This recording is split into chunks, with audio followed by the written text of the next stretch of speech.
She waded into the East Sea in November. She dove into a flooding fuselage in the dark.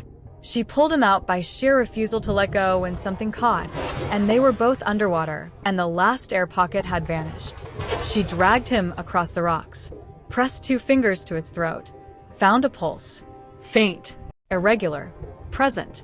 Took him to the nearest warm space, Old Kweku's fishing hut, and sutured his wounds by kerosene lamp using fishing line and a curved needle because that was what was available, and she held his chest down with the heel of her palm 3 times when his vitals crashed, and she kept him alive through the night with nothing but her training and her hands and the absolute refusal to accept the alternative. She did not know his name when she went in after him. She found it in his inner pocket, a biometric case, matte black, a wolf's head embossed on the front. And then she knew. Cole Whitfield. The name rooms whispered once, and then stopped. Heir to the most powerful undocumented private organization operating across 3 continents. And the man whose life she had just spent all night saving had known her name before this night. Had known it for a very long time. The 6 SUVs at dawn were not a surprise to anyone except her. The captain's bow, full, deliberate, carrying actual meaning, was not theater. And when Cole opened the locket from his inside pocket and showed her the photograph inside, herself, 10 years younger, in surgical scrubs, laughing in a hospital corridor, her braids loose around her shoulders, her whole face open with the specific joy of someone who was exactly where they were supposed to be, she understood. His father had made a promise to her father after her father saved Cole's brother's life in a back-alley clinic with no equipment and no record. The debt had never been called, but someone had tried to bury it. The colleague who ended her residency was on Cole's uncle's payroll. The exile to the fishing village had been engineered. She had not been hiding for 4 years. She had been hidden, kept away from the city, from the truth, from him. 4 years ago, Dr. Amara Osei was the most promising surgical resident at one of the finest hospitals in the country. She was Ghanaian, mid-20s, luminous brown skin and long neat braids, and the kind of warm, magnetic presence that made every room aware of itself. She was also the kind of surgeon who made her professors uncomfortable, not because she was difficult, but because she was better, colder under pressure, more precise at the edge of impossible than people twice her age. And then overnight, without explanation she was ever given, it was taken from her. The residency, the career, the version of herself she had spent a decade building. She ran.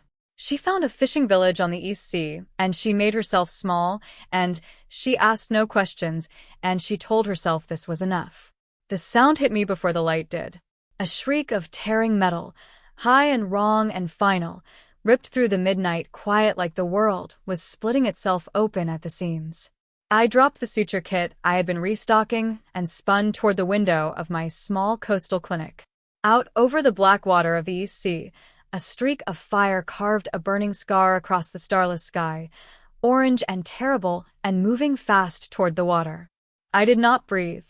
The jet, a private one, sleek even while dying, clipped the surface of the water at a shallow angle. The explosion of steam where metal met ocean was almost beautiful. Almost. The shockwave hit next, rolling through the thin walls of my fishing village clinic hard enough to rattle the glass vials in their trays and knock a framed photograph clean off the shelf above my desk. For exactly 3 seconds, I stood completely still. 3 seconds was all the paralysis I could afford. I was already pulling on my waterproof boots when my mind caught up with my body. Someone is in that water.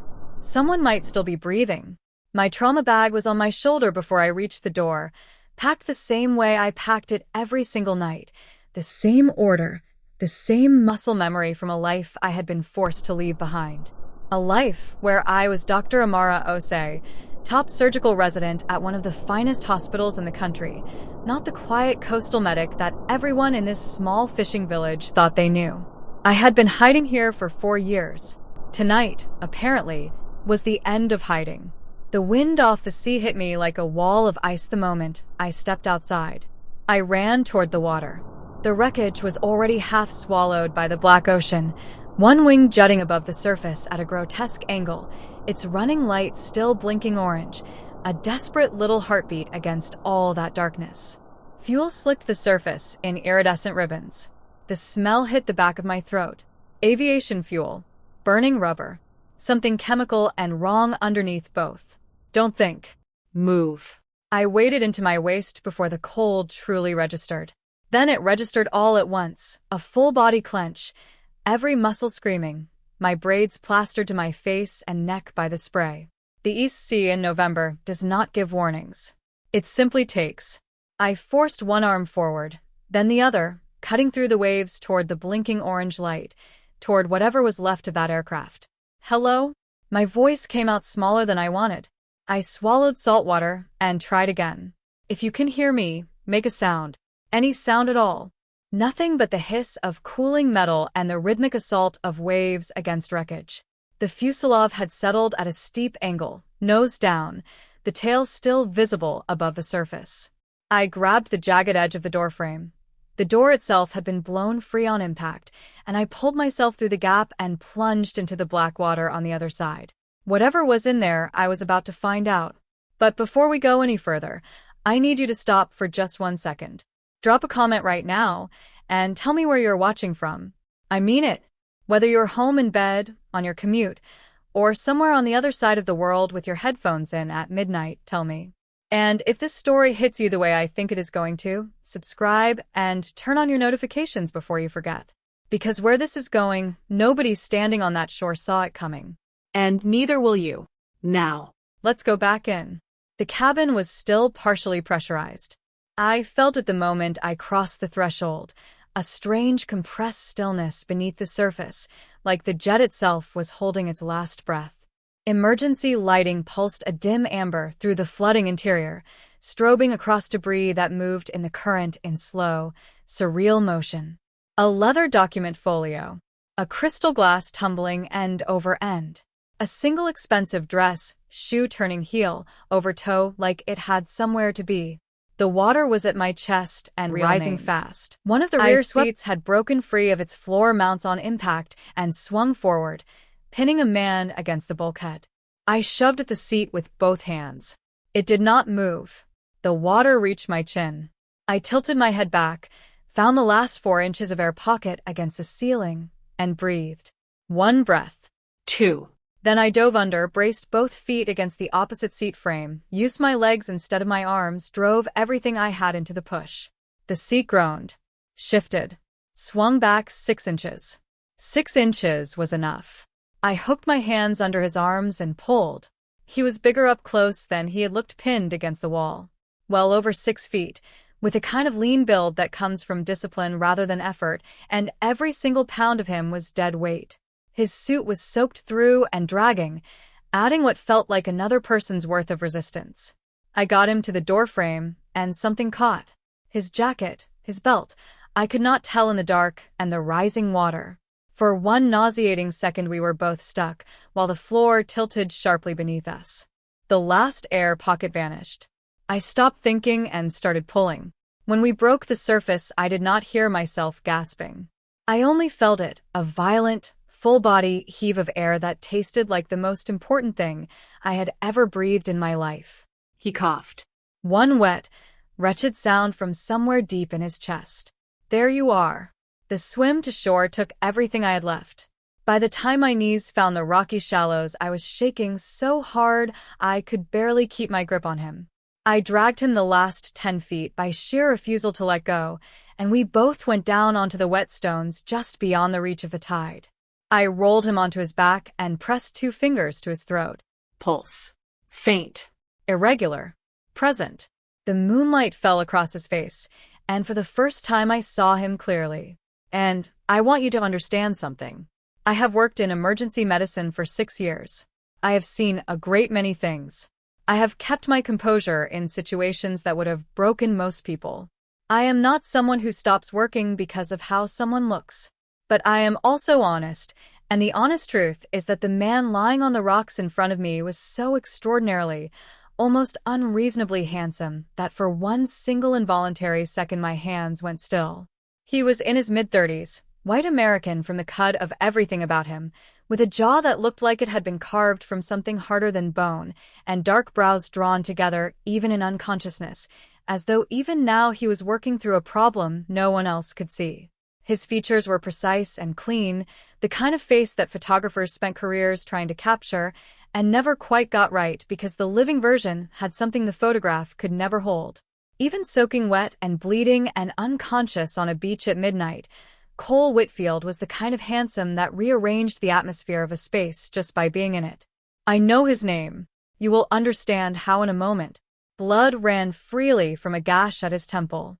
His suit jacket had ridden up, and I could see the edge of a tattoo disappearing beneath his shirt collar.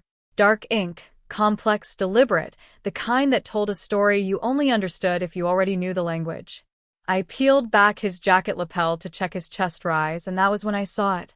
The inner pocket, and the edge of something that had absolutely no business being in aircraft wreckage. A sealed biometric case, matte black, no larger than a passport wallet, with a symbol embossed on the front. A wolf's head. Stylized. Minimalist. I had seen that symbol exactly once before.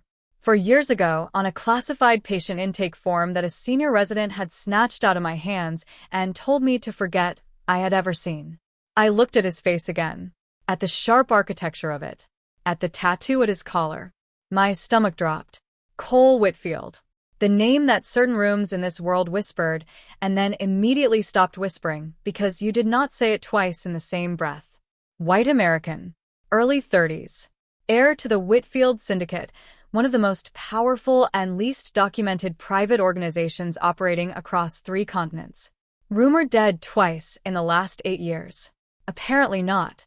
Apparently bleeding out on a beach in a fishing village where I had come specifically to be invisible. I unzipped my trauma bag with hands that had finally, blessedly, stopped shaking. The surgeon's calm, that cold, clean focus that used to make my professors uncomfortable, settled over me like a second skin. I had no hospital, no sterile field, no anesthesia. I had a trauma bag, a fishing village 20 meters up the embankment, and a man who was going to die in the next 40 minutes if the internal bleeding I suspected turned out to be exactly what I thought it was. Amara, I told myself. You pulled him out. Now keep him alive. Old Man Kweku's fishing hut smelled like brine and motor oil and had a wood stove that still worked because I had fixed it in exchange for medical cooperation 2 winters ago. I found fishing line in Kweku's drawer. Heavy gauge. Clean enough. A kitchen knife with a blade I could sterilize over the kerosene flame. Alcohol from the medical kit. A curved needle from my suture pack. You have worked with less, I told myself. Once, during a complete power failure at the hospital, a patient's heart had stopped on the table for 11 seconds before I brought him back with nothing but my hands and the absolute refusal to accept the alternative. This was not that. This was manageable. I was halfway through the second procedure when Cole's vitals dropped without warning. A sudden, plummeting stillness in his chest that seized my own. I pressed 2 fingers hard to his neck. Nothing. For 4 seconds, nothing. I drove the heel of my palm to his sternum and pushed. Once. Twice. On the 3rd compression, his chest hitched and his pulse stumbled back. I was finishing the last suture when the door opened. He did not knock. That was the first thing I noticed. The second thing was that he was carrying nothing visible, which in my experience meant he was carrying everything invisible. He was slim and forgettable looking, dressed like a man who serviced industrial equipment. His eyes moved to Cole first, then to me, and the calculation in them was immediate and completely cold. Step away from him, he said in English. My hands were still inside a wound. I did not step away. If I step away, he dies, I said, and I don't think you were sent here to let that happen. That gave him half a second of pause. Half a second was what I needed. I had a 14-gauge needle in my left hand, the kind used for emergency chest decompression, long and hollow, and absolutely not something you wanted driven into the cluster of nerves behind your collarbone if you were planning to use your right arm for anything in the foreseeable future. I knew exactly where to place it. I had studied that anatomy for 6 years. I placed it. He folded. Not dramatically, just suddenly, his right arm hanging useless, his face showing something that might briefly have been surprise before the professional mask slammed back into position. I zip-tied his wrists with the cable ties I kept in my bag for splints, withdrew the needle, and returned to Cole without saying another word. My hands had not shaken once. I finished the closure, applied a pressure dressing to his side, and then sat on the floor next to the table with my back against the wood and stared at the man zip-tied in the corner until my own breathing evened out. I stepped outside with blood still drying on my forearms and my braids damp against my neck, and I looked at the horizon. 6 matte black SUVs sat in a perfect line across the coastal access road. Headlights off. Engines breathing quietly. The doors opened in unison. The men who stepped out moved like a single organism. Black tactical suits. Earpieces. Hands loose at their sides. Not aggressive. Controlled. There is a difference, and these men understood the difference precisely. 2 of them peeled off without a word and walked into the hut. 30 seconds later they walked back out. One of them gave a single nod. The man I had zip-tied would not be a problem anymore. The one who walked toward me first was broader than the others, with a face that had been broken and reset more than once, and a bearing that said he had not minded either time. He stopped 2 meters away and looked at me. Really looked the way people look at something they were told to expect and still find surprising in person. Then he bowed. Not slightly. A full, deliberate bow. The kind that carries actual meaning. "Dr. Osei," he said. His voice was low and measured. "My name is Marcus. I am captain of the White Wolves. We are here for the principal." He paused. "And to ensure your safety." Behind me, from inside the hut, I heard Cole cough. "Stronger this time." "He needs a hospital," I said. "Internal bleeding that I have managed but not resolved. Possible cardiac involvement from whatever was in his system before the crash.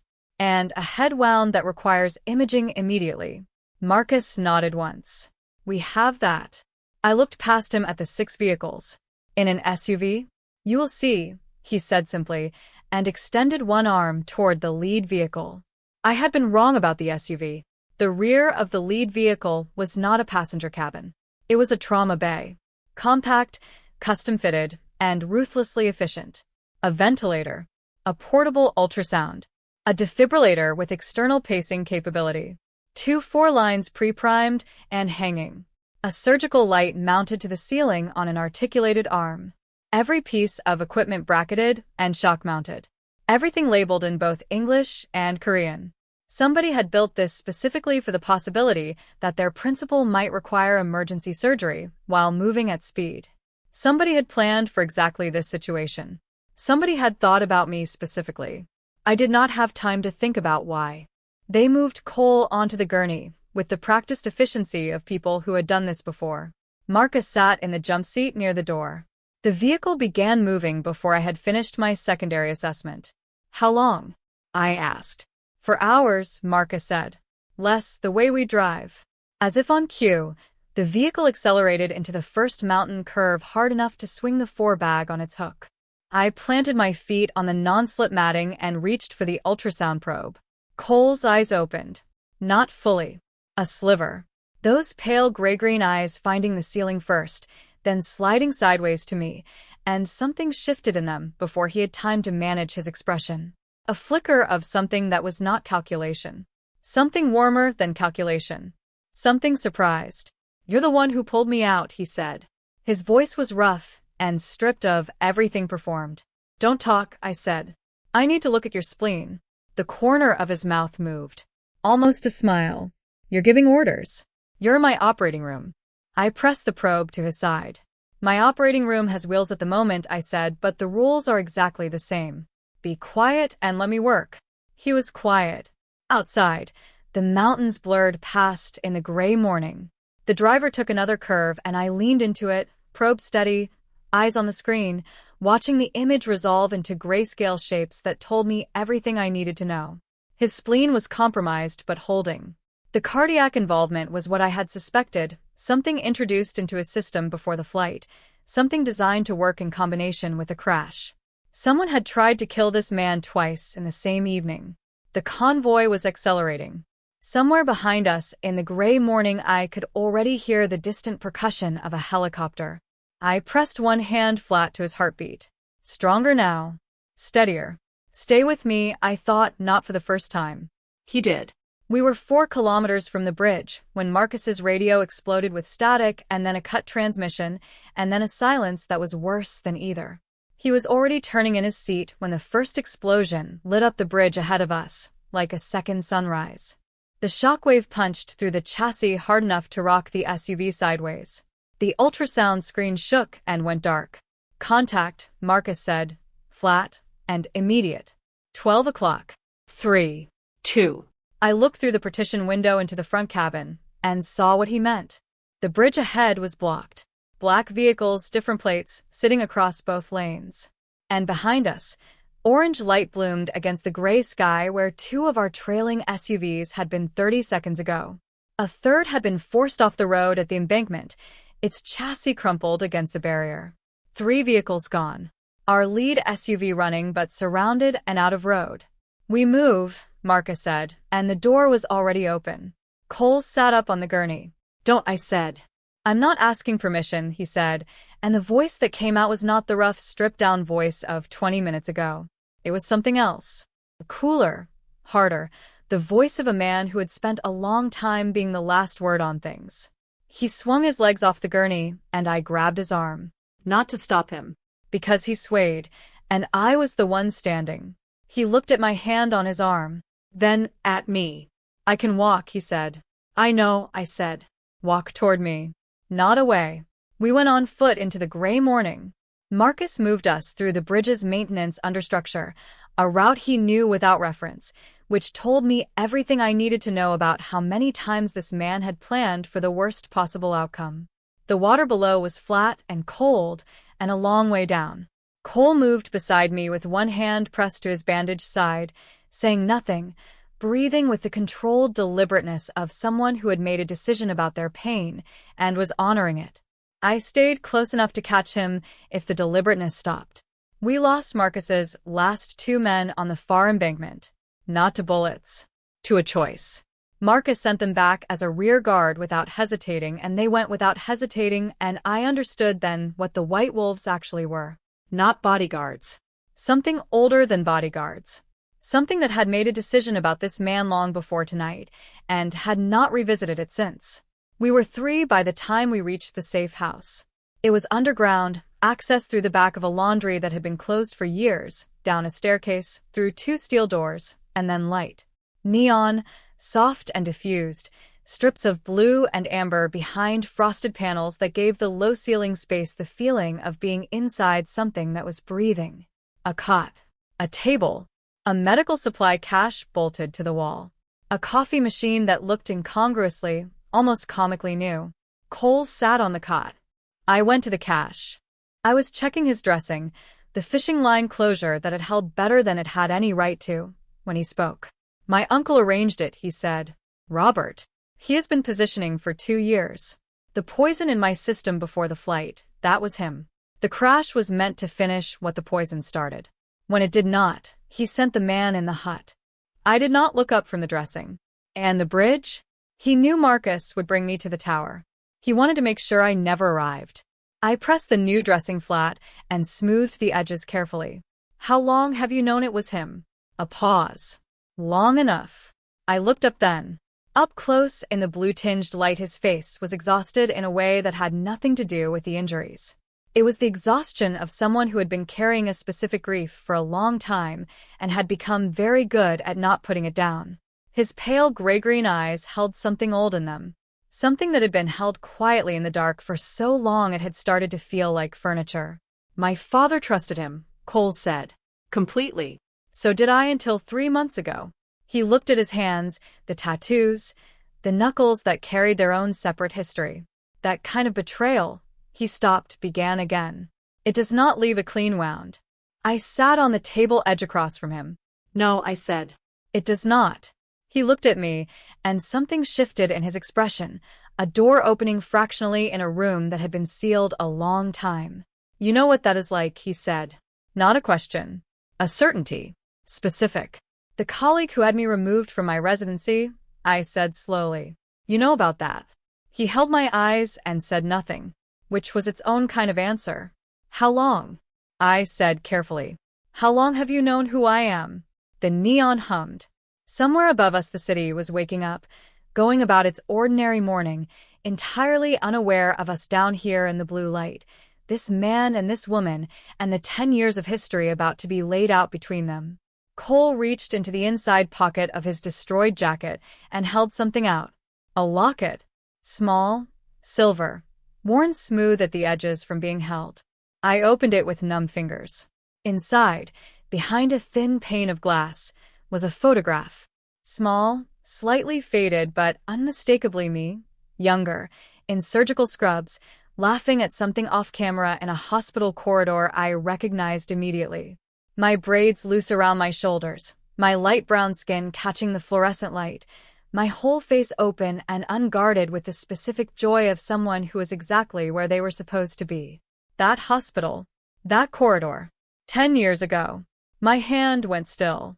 Your father saved my younger brother's life, Cole said quietly. In a back-alley clinic with no equipment, no recognition, no record. My brother would not have survived without him. My father made a promise to yours that the debt would be honored, whatever it required. He looked at the photograph in my hands. Your father never asked for anything. He paused. But you inherited it. The silence between us was delicate, the silence of something being very carefully handled. The colleague who ended your residency, he said, is on my uncle's payroll. Has been for years. It was not coincidence, Samara. You were moved out of the city specifically, away from anything that might bring the debt back into the light.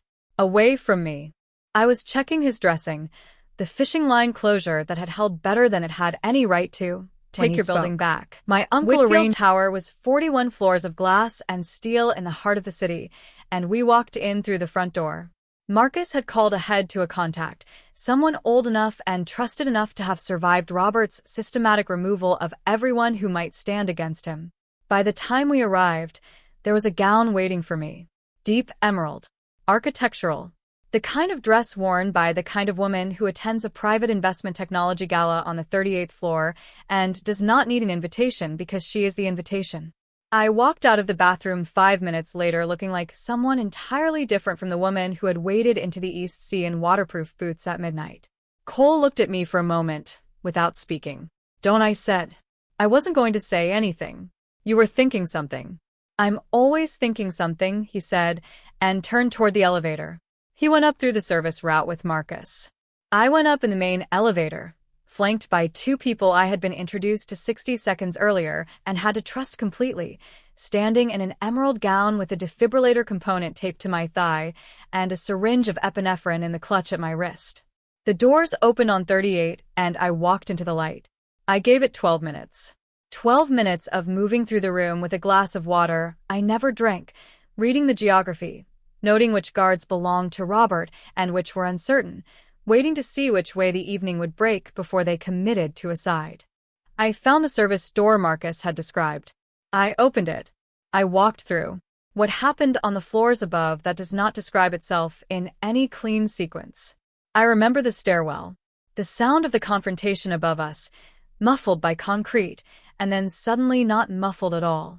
I remember Marcus moving through a corridor with an efficiency that I kept my eyes forward through deliberately. I remember the executive floor, all glass walls and clean lines and the night skyline blazing on every side, cold and brilliant and indifferent. I remember Cole facing his uncle across 40 feet of marble. And I remember the sound Cole made when the second wave came through the side doors, not a sound of fear, but of a man running on borrowed reserves finally running empty. And then he went down. I was already moving. The marble was cold under my knees. Cole. I got my hand to his chest. The quiver was there, faint and frantic, his heart's last desperate attempt to remember its own rhythm. The epinephrine was already in my hand. I found the angle, drove the needle home, and pressed the plunger with my thumb. 1 second. 2. 3. Around me the room was still in motion. Marcus was still standing. Glass was breaking somewhere to my left. I was aware of all of it the way you are aware of weather while you are operating. Present, noted, filed, irrelevant. Come back, I said. Not loudly. Not desperately. The way I had said, I have you on the beach. The way I had said, stay with me in the moving vehicle. A promise. Not a plea. The third time I had made it. The third time everything had come down to these hands and his heartbeat in the space between them. His chest lurched. A breath. Ragged, full, completely real. His eyes opened and found mine immediately, as though even in the dark some part of him had always known exactly where I was. The room went quiet. I became aware in the new silence that Robert Whitfield was no longer standing. That Marcus was. That the men who had been uncertain had made their choice, and had chosen the floor they were standing on. Cole looked up at me from the marble floor of his own tower, and something in his face finally, completely gave way. The practiced stillness. The iron calm. All of it released, all at once, like something that had been held under pressure for years and had finally been given permission to surface. "You have to stop doing this to me," I said. The corner of his mouth moved. "You keep being here. Someone has to be." I helped him sit up. The city blazed around us on every side, cold and brilliant, and entirely unaware of what had just changed inside this building. But it would know. It would know by morning. 1 year later, the building on the corner of Upgyujong-aro had no corporate logo above its door. Just a name, clean and simple, in brushed steel lettering. Osei Medical Center. Cole stood beside me when they unveiled it. His arm close enough to mine that the warmth of it was present without needing to be stated. His suit was new. The silver ring on his hand was the same one he had been wearing on a beach at midnight when I had pressed my fingers to his throat and found something worth fighting for. He had spent the past 12 months divesting from 7 entities, quietly and methodically, restructuring in a way that the financial press called a strategic pivot and that I knew was something harder and more costly than that. Something chosen at a price that only the two of us fully understood. He had handed me the keys to the center 6 weeks before the opening and said simply, "Build what you need." I had built something extraordinary. He called it a gift. I called it restitution. We agreed it was both and moved on, which was how we handled most things now. Directly, without ceremony, with a great deal of strong coffee and the occasional argument that neither of us ever quite won and both of us privately enjoyed. "Are you ready?" he asked. I looked at the building. At my name on the wall.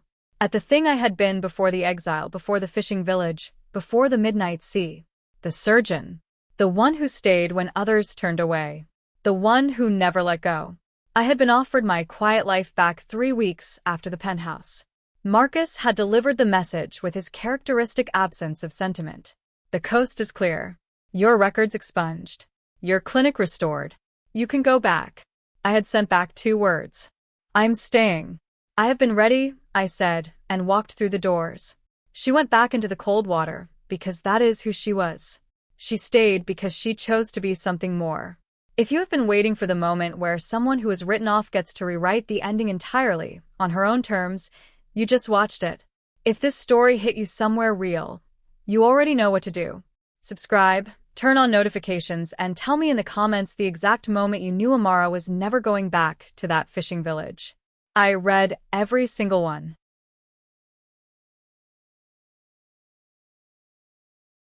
The next story is already waiting.